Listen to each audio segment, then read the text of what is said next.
everyone, it's Jack from Cultaholic.com, and you know what time of the week it is. It's Friday. Gotta get down on Friday because it's time to talk about my wrestlers of the week. Big week this week, especially for women's wrestling. A lot of great women's matches this week across a variety of different promotions. There's some male wrestlers in there as well. Don't worry, lads, I know we're often hard done by in the world of pro wrestling. First of all, let's take a look at those honourable mentions. My first honourable mention has to go to both Seth Rollins and Rey Mysterio for their no DQ match over on SmackDown last Friday. It was a good match. Threatened to fall off the rails a little bit towards the end, but they kept it on track and kept it going, and I thought it was a very entertaining match. They've got great chemistry, those two. My other honourable mention goes to Top Flight, both members of Top Flight, for their wonderful debut on AEW Dynamite this week, opening the show against the Young Bucks. They didn't win, but they looked very impressive in the process. And now moving swiftly on to number 10 this week. We're sticking with AEW Dynamite for just a second because picking up 1 point is Thunder Rosa. Rosa had a chance to claim back her NWA World Women's Championship against Serena Deb, the woman who took it from her, and unfortunately couldn't quite get the job done, but the match, I think, was an excellent one. The pair went back and forth, showcasing a variety of different styles that they excel at, from strikes to submissions to grappling, all the kind of things that make a very technically sound wrestling match they can do, and they did it to near perfection. It was a really smooth match in my opinion. I think my favourite bit of the match was towards the end, the sequence of roll-ups back and forth, and then eventually Thunder Rosa got caught in like some kind of Anaconda Vice type move, but slipped out and hit a double stomp to the midsection of her opponent. Very good stuff there from Thunder Rosa as always, but of course we have to talk about the interference. This dragged the match so slightly for me. And to be honest with you, right, I actually don't mind it that much because it looks like it's going to lead to a feud further down the line. But obviously Britt Baker got involved and hit Thunder Rosa with a rolling neck breaker on the ramp. That took Thunder Rosa out for a little bit. She hung on for a little while longer, but eventually couldn't win the match and actually lost to Serena Deb. And then after the match, obviously Thunder Rosa looked very crestfallen. She walked out of the ring and then jumped Britt Baker over the barricade. They had a pull-apart brawl. And I hope we're going to find out Britt Baker's motivations for this going forwards, because otherwise it's a very random attack, but I'm sure they'll try and explain. So generally I thought a very, very strong performance from Thunder Rosa. She remains one of the best all-round workers, I think, in AEW, alongside Serena Deb, obviously. But yeah, just a great performance. Maybe a slightly predictable result. It didn't seem like Thunder Rosa was going to gain that title back so soon after losing it, but they did a good job of keeping us in suspense all the way through. Next up, number 9, we're heading over to Stardom, which has really been killing it lately with a lot of good matches, and we're going to Julia, who holds like the secondary singles title in Stardom still. Kind of their equivalent, I suppose, of the IC Championship. Although these days, the IC belt's what, 3rd, 4th, 5th most important in WWE? You know what I mean though, it's traditionally that second top spot. Julia was defending that title, the Wonder of Stardom Championship, against Konami at the Stardom Sendai Cinderella show, and it was a match with a very interesting dynamic. Konami did really well too. I should probably have given her an honourable mention. It wouldn't be Wrestlers of the Week without me forgetting to give an honourable mention and then remembering midway through the bulk of the video. But both women did really well. It was Julia who came out on top, but she really had to work to retain her title. Konami's a bit of a ruthless kind of technician, wrenching on the arm constantly with a variety of different submissions and strikes. Really good stuff all the way through. Julia spent most of this match on the losing side. It looked like maybe she was actually going to lose her title. They did a great job of tricking us into thinking that may have been the case, and then Julia managed to turn the tide and eventually pull out a very difficult victory. This is only going to boost her stock as champion, but I also think it's going to boost the stock of Konami as well. Very good job by both women. Not the best match on the show, but we'll get to that later on. Generally, I think it's pretty clear that Julia is being prepared for a run as one of the top stars, if not the top star in Stardom a couple of years down the line. Maybe not quite yet, but she's got all the potential in the world. She's got a great look, great ability, and just an innate sort of charisma as well. I think she's got all the tools to be a major, major player. Number 8 this week, a man that I've met, a mysterious man, couldn't get a word out of him. Strange dude, in a mask, barely says a word, very scary, very unnerving. It's New Japan's El Desperado. Now at the minute in New Japan, because of COVID and the lockdown and everything and the travel restrictions, they've had to run 2 tournaments concurrently. So we've got the tag team tournament and the Best of the Super Juniors running at the same time. And on the few shows we've had so far, Basically, I think Best of the Super Juniors has been the superior tournament. No real surprise there. But one of its most shocking results, I think, came when El Desperado faced Hiromi Takahashi, probably the ace of the juniors division. Desperado picked up the win not just by pinfall or anything, by submission, forcing his fairly long-term rival Takahashi to verbally submit because he was so tied up like a bloody pretzel. I'm really impressed with Desperado. I always feel like maybe he doesn't get the credit he deserves as a fantastic wrestler. Often he's caught up in Suzuki Gun style heelish antics that don't really reflect on him the best as a proper, excellent worker in the ring. But at the same time, I feel like this tournament is giving him a chance to really showcase that. On the whole, Desperado really is one of those guys that I think was probably in line for a bit of a push, and then obviously COVID shut everything down, so he may have been a slight victim of that. I wouldn't be too surprised. I'd be slightly surprised, but I wouldn't be too surprised to see him actually win this whole tournament. I feel as though this victory over Takahashi could be crucial later on down the line, but we'll have to see quite what happens there. I think it would be a bold booking decision, certainly a good one if New Japan were to give him the win, and I'm all in favour of it. Yes, I'm biased, because he's my best pal and all that, but I want it to happen. I mean, he's already taken out the top star, the top gun in the tournament, so you can imagine that Desperado's going to lose to someone who's seemingly lower than him at some point down the line, because that's just how these tournaments in New Japan work. Often you'll see big upsets followed by different upsets that offset that first result later on in the schedule, but that's okay. That's just the way it goes, and it can often lead to very entertaining finishes to matches. This was certainly a surprising result, and I'm excited to see what goes on with Desperado heading forwards. And he looks really cool, doesn't he? You can't deny that he looks really cool. That's a crucial factor too. Next up, I've referred to her so many times when she's made it onto Wrestlers of the Week as the World of Stardom champion. Now we're going to talk about the former World of Stardom champion, Mayu Iwatani. Iwatani has been one of the wrestlers of the year for me, so consistent in her title reign, one of the best champions around. She's been getting great matches out of pretty much all of her challengers up to this point. She's been a real highlight of what has otherwise been quite a difficult year for pro wrestling. With that being said, all great title reigns must come to an end, and Mayu Iwatani's came to an end at the Sendai Cinderella event. Quite shocking, really. Quite shocking indeed, but she got a good send-off. She did her best in a losing effort. Iwatani often controls these matches as the ace of Stardom. Now that Io's not there, now that Kairi's not there, Mayu Iwatani is the boss, essentially. She's the top dog in Stardom. So she controlled this match in terms of probably calling it, putting it together, but she can sell and bump when it counts, man. Taking on a bigger, more powerful opponent, it was kind of the perfect spot for her. But it was also a very difficult dynamic to master because yes, she was the slightly smaller competitor, but she was also the champion. She also had to be considered the favourite because of her dominant run so far. It's a very difficult, combination to manage, but if anyone could do it, Mayu Iwatani can, and she certainly did. Was it her best match of the year? No, but at the same time, she's had some absolute crackers in 2020, so I don't think that's really a knock on this match particularly. And even if it was slightly below par for Mayu Iwatani's incredibly high standards, I think it was elevated to that level anyway, or even maybe surpassed it slightly by the booking. Big title change, huge decision, seismic event as well in the whole landscape of Stardom. And I can't wait to see what happens next, not just for the new champion, but for Mayu as well, who has spent so long on top and now has been dethroned. It's always a very unique situation. Often the ex-champion can fall quite far and kind of get lost in the shuffle. Honestly, I can't see that happening with Iwatani. She's phenomenal, she's a real asset to Stardom, and I don't think they'd just let her fall by the wayside. I think she'll probably still be in title contention, or at least in a top-level storyline going forwards from here. But now, because she's going to be in less high-profile matches, maybe shorter matches, maybe not as epic length ones, not as much of a chance to showcase really what she can do, we might be seeing a bit less of Iwatani on Wrestlers of the Week until the end of the year. And I think that realistically, I should probably give her a big shout out now. She's been wonderful, an amazing wrestler, of course. She's stuck with Stardom despite other talent being poached, left, right and centre. And I think she's reaped the rewards for that. Certainly in terms of critical acclaim, she's absolutely phenomenal. Number 6, another loser, but one who also put in a very valiant effort. One which could be her last match in NXT. We're talking about Rhea Ripley. Ripley obviously main evented NXT this week, taking on Io Shirai for that NXT Women's Championship.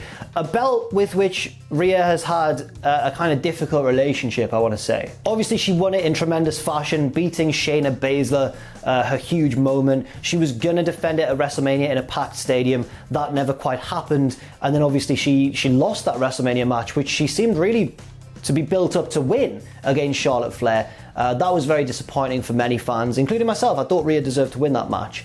And then Charlotte's title reign didn't really go anywhere. It seemed a bit of a short-sighted decision. But Ripley did a great job. She always does a great job in the ring, and this seemed like her last shot at the gold, especially to get the gold back, especially with all of these rumours circulating that she may be heading up to Raw or SmackDown in the near future. So this match was great. Everything you'd expect from a Rhea Ripley, Io Shirai banger.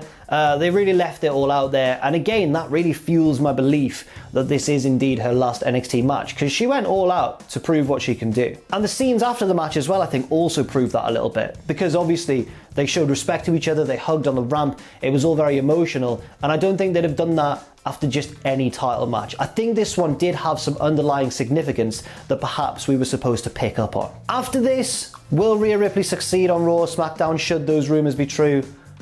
Who can say? You can never say these days whether NXT call-ups are going to thrive on Raw and SmackDown, or whether they're going to, end up just totally lost in the shuffle.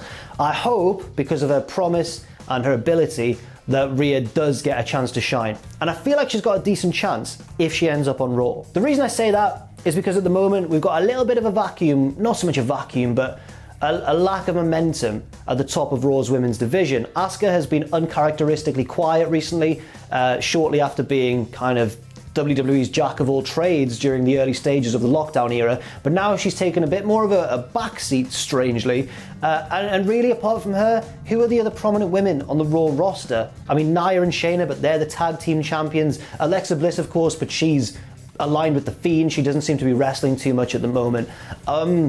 I think it's time for someone else to step in and challenge Asuka for that Raw Women's Championship, and I think that person could well be Rhea Ripley. If she goes to SmackDown, then I think that I'm a bit less hopeful, just because the top of the SmackDown women's division is a bit cluttered at the moment. You've got three big figures there, Bayley, Sasha, and now Carmella, of course, as well. So I'm hoping for Rhea to end up on the red brand. I think she could possibly win that title straight away from Asuka, but we'll wait and see. Number 5 this week is the reigning and defending, still, NWA Women's Champion, Serena Deb. I've talked a bit about that excellent match with Thunder Rosa on Dynamite, but again, I just have to state how well-rounded and how superb a technical professional wrestler Serena Deb is. They always mention her cardio and her flexibility for some reason on commentary. They always go, she's got great cardio, she's very flexible, that'll help her when she's caught in submissions. They mention those two things often, but I think they should talk more about other aspects of her game as well, because just watching her, she's got tons of experience and such just amazing composure, I want to say, in the ring. Nothing really seems to go wrong when it's Serena Deb in there. She's so consistent, it's really quite something. I don't know what's next for her though. That will be very interesting to see, because obviously she's still the women's champion. She won the title with kind of an unwitting assist from Britt Baker, or certain, that's slightly wrong, an assist that she didn't see or expect from Britt Baker. Unless it's revealed that she did know and she does a heel turn in the near future. And the doorbells just rang, so that's a bit strange. But where was I? Yes, I was saying that Serena Deb could maybe turn heel in the future, but I don't really know. I think she's more of a natural babyface, isn't she? Yes, of course she was a member of the Straight Edge Society back in her younger days, but I think at the moment it's hard not to root for her, isn't it? But you never know, she's such an all-round and consistent performer. She could well pull off being a heel, we just don't know that, maybe. We'll have to see where it goes. I feel like she's not going to turn heel, and I think she'll still be a fighting babyface champion. I don't know who she's going to face next though. It'll be interesting to see. So well done, Serena Deb. 6 big points to you on Wrestlers of the Week. She has soared up the rankings in recent times, just due to a cluster of excellent performances, all quite close to each other relatively, on AEW Dynamite. Great stuff. Now on to the top 4. Number 4, I thought he was going to be higher this week, honestly, when the result that we're about to talk about happened, but then there were so many other good matches as well. But number 4, you can't ignore when someone becomes WWE champion, can you? It's Drew McIntyre. From the moment Drew stepped out with that sword, which we've since learned, according to the grapevine online, was borrowed from Vince McMahon, you kind of knew Drew was going to get his belt back here. His match with Randy was a great one. They've obviously, I mean, it seems redundant to say that they've got great chemistry, because they've wrestled too much, I'll say it. They've wrestled a lot of times over the summer. And yet, I do quite hope that this is the end of it. We don't quite know what's going to happen next, who Drew's going to feud with, who Orton's going to feud with. The Fiend seems to be in the mix. There are rumours of Edge coming back to get revenge on Orton. There's a long way to go, of course, until WrestleMania, but I'm sure things will start to get straightened out. Well, partly confident that things are going to get straightened out soon. It's always quite something when you see a title change on Raw or SmackDown rather than on a pay-per-view. It's always noteworthy, and I think it's deserving of some points. It probably would have been deserving of some points even if the match was just okay, but the match was good. And of course, Drew has a chance to pick up more points later on when he takes on Roman Reigns at Survivor Series this Sunday.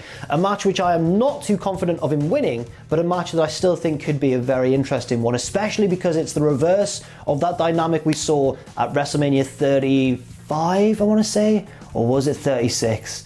I genuinely can't remember now. 36. We'll go with that. Yes.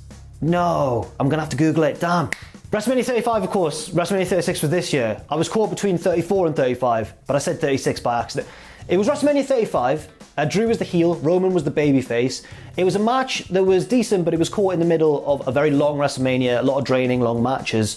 Now, I think with the dynamic reversed, with Roman as this awesome heel that he's being, and Drew as this heroic babyface, I think they can easily top that match. So I'm excited for that one.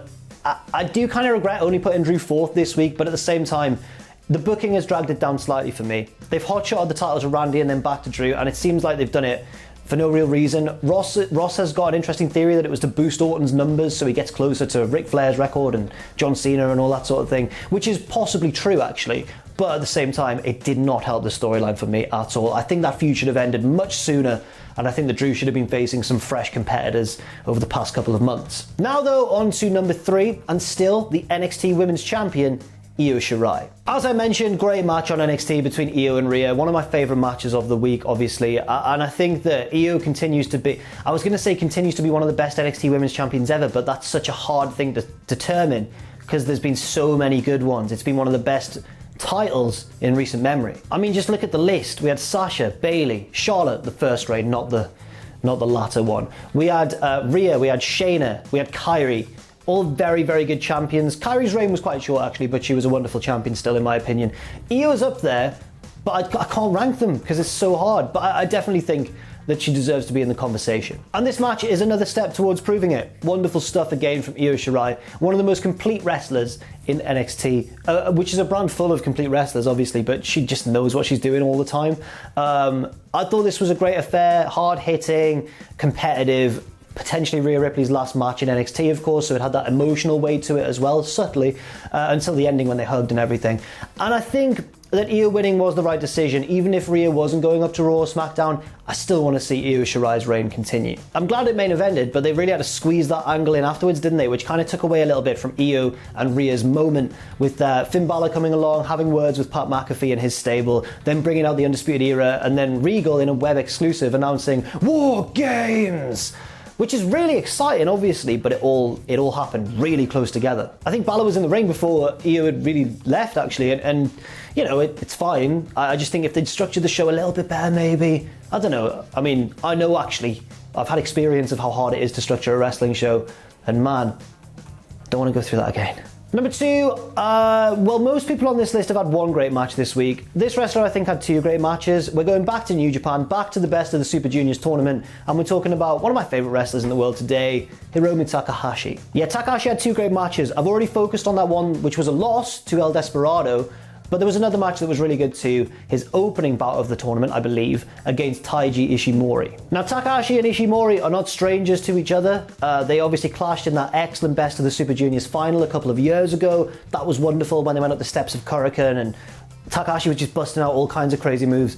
And he's still brilliant, isn't he? It wasn't as good as that match, but that was like a bona fide match of the year contender back then. This match was still very, very impressive, and that coupled with the Desperado loss is enough to get Takahashi very high, second place in fact, 9 points on this week's Wrestlers of the Week. Now that he's kind of replaced Kushida as the ace of the juniors division, I wonder what the future holds for Takahashi, because he's easily popular enough to transition to the heavyweight division, but obviously New Japan are often quite conservative about people doing that. We've seen with the likes of Will Ospreay, for example, that people often really have to bulk up and put on a lot of muscle to get to that heavyweight division. Also, if you look at Shingo Takagi, who often mixes it up with the heavyweights, he's a big boy anyway. I'm surprised he got away with being a junior for so long. Takahashi is a naturally smaller dude, and I think even if he was able to put on a lot of muscle, he still has quite a small frame, doesn't he, just generally, and part of his game so much is just his agility and his speed and his recklessness and his risk taking, and I wouldn't want him to get bigger and take that away. I wish that New Japan sometimes were just a little bit... I enjoy the weight distinctions, but I wish there was a little bit more fluidity between the two, because I think Takahashi's popular enough. He deserves to be higher on the card, and I think that he easily could be, but I just don't know if they're hesitant to do so. I hope he gets a chance in the future to mix it up with some of the heavyweights, because whenever he's had matches with them before, or interactions in tag matches with them, it's been superb. The crowd have always been split because he's so popular, even if he's against a mega babyface, even against Naito, man. And everyone loves Naito, but everyone loves Takahashi as well. So I can't wait to see what happens. I don't think Takahashi will win this tournament because he's won it before in recent memory. He always could, of course. He is the biggest deal in the tournament. But as I mentioned, I wouldn't be too surprised if Desperado did instead, especially now that he's beaten Takahashi. But then Takahashi beat Ishimori and it all goes in a triangle. I don't know what's going to happen. Well done, Takahashi. 9 points for you. And now, number one in my Wrestler of the Week. If you've been a long-time follower of this series, I've mentioned this wrestler before, sporadically. She has good matches here and there when she's given the chance. But this week was her big, groundbreaking moment. It's the new World of Stardom champion, Utami Hayashishita. Now, is Hayashishita as good a natural wrestler as Mayu Iwatani? No. Did Iwatani do the bulk of the work, carry this match effectively? Yes, to a degree. But I think this was one of Hayashishita's best performances since starting in Stardom. Remember, she's still not really got that much experience. But clearly, Stardom believe in her, and I think rightly so. She's got the look, she's quite tall and imposing, she's got the power game, she can kind of do it all. Not to the same level as some of the more workery workers on the Stardom roster, but she's got something about her. She's got a certain it factor. You might say in a way to Ronda Rousey slightly, and I think that's going to serve her very well going forwards, as long as this title reign lasts. But I don't see any reason why it wouldn't. I mean, I think that this was a groundbreaking moment. I think, at least I'd like to think, they'd be hesitant to take that away from her so soon. Toppling someone like Mayu Iwatani, man, it's a big deal. And I think that it really has potentially led to a huge change in the makeup of the Stardom pecking order. I'm very excited seeing this going forward. I wish that more Japanese companies would have followed this trend this year and given the belt to somebody younger and just more dynamic, I suppose, or more fresh. I was really disappointed with All Japan when they didn't put the belt back on Zeus, because I thought it was really his time. This is kind of the equivalent in Stardom. They've put the belt on the younger star. I'm not saying Zeus is like a spring chicken or anything, but he's certainly younger than Suwama. Now over in Stardom, you've got Hayashishita, still fairly new to the business, all the potential in the world. Put the belt on her, give her a run, see what she can do. And that's exactly what Stardom did. So well done, Utami Hayashishita. You are my Wrestler of the Week. 10 points to you, with a big assist from the booking as well from Stardom. Brave stuff from Stardom.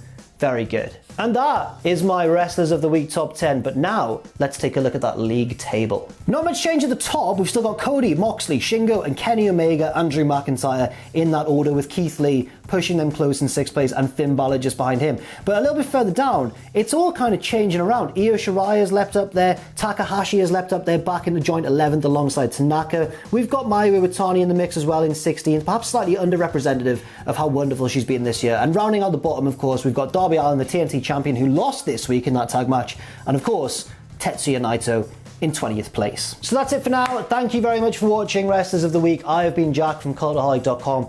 Do leave your thoughts and opinions in the comment section down below, and stay safe out there, of course. Stay positive. Drop me a few match recommendations if you want, and I'll see you very soon.